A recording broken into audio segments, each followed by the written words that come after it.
Friends, नमू आणि मनूच्या recipe मध्ये तुमचं स्वागत। आपण बटाट्याची चटणी करणार आहोत, त्याच्यानंतर कांदा भजी, मिरची भजी आणि कोथिंबीर भजी।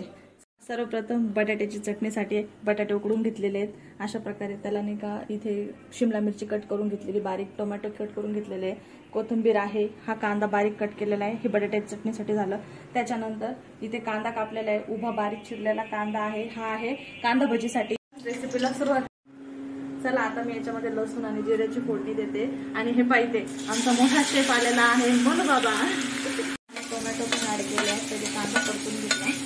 आता शिमला आणि हे पाहिजे यामध्ये आपण टोमॅटो आणि शिमला ऍड केलेले आहे। आता ही चालली बटाट्याची रेसिपी। हे पहा फ्रेंड्स, इथे कांदा भजीचं मिश्रण आणि इथे कोथिंबीर आणि मिरचीचं मिश्रण तयार झालेले मिरची भजी आहे। हे पहा फ्रेंड्स, याच्यामध्ये हळद आणि मिरची पण टाकली मी। हे सर्व मिश्रण एकजीव झाले। आता याच्यात आपण बटाटे सोडूया, उकडलेले बटाटे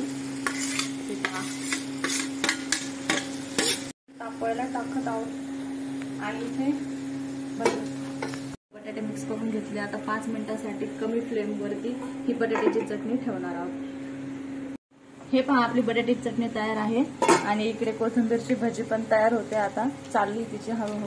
हे पहा फ्रेंड्स, आपली भजी तयार झाली आहे। हे पहा तिचा आवाज कसा मस्त कुरकुरीत येत आहे। आपली कांदा भजी पण तयार झाली आहे। मी पण अशी कुरकुरीत मस्त कांदा। हाय फ्रेंड्स, भजी आणि कोथिंबीर मिरची भजी आणि बटाटा चटणी रेडी आहे। या तुम्ही पण जेवायला पोटभर खा आणि मस्त राहा।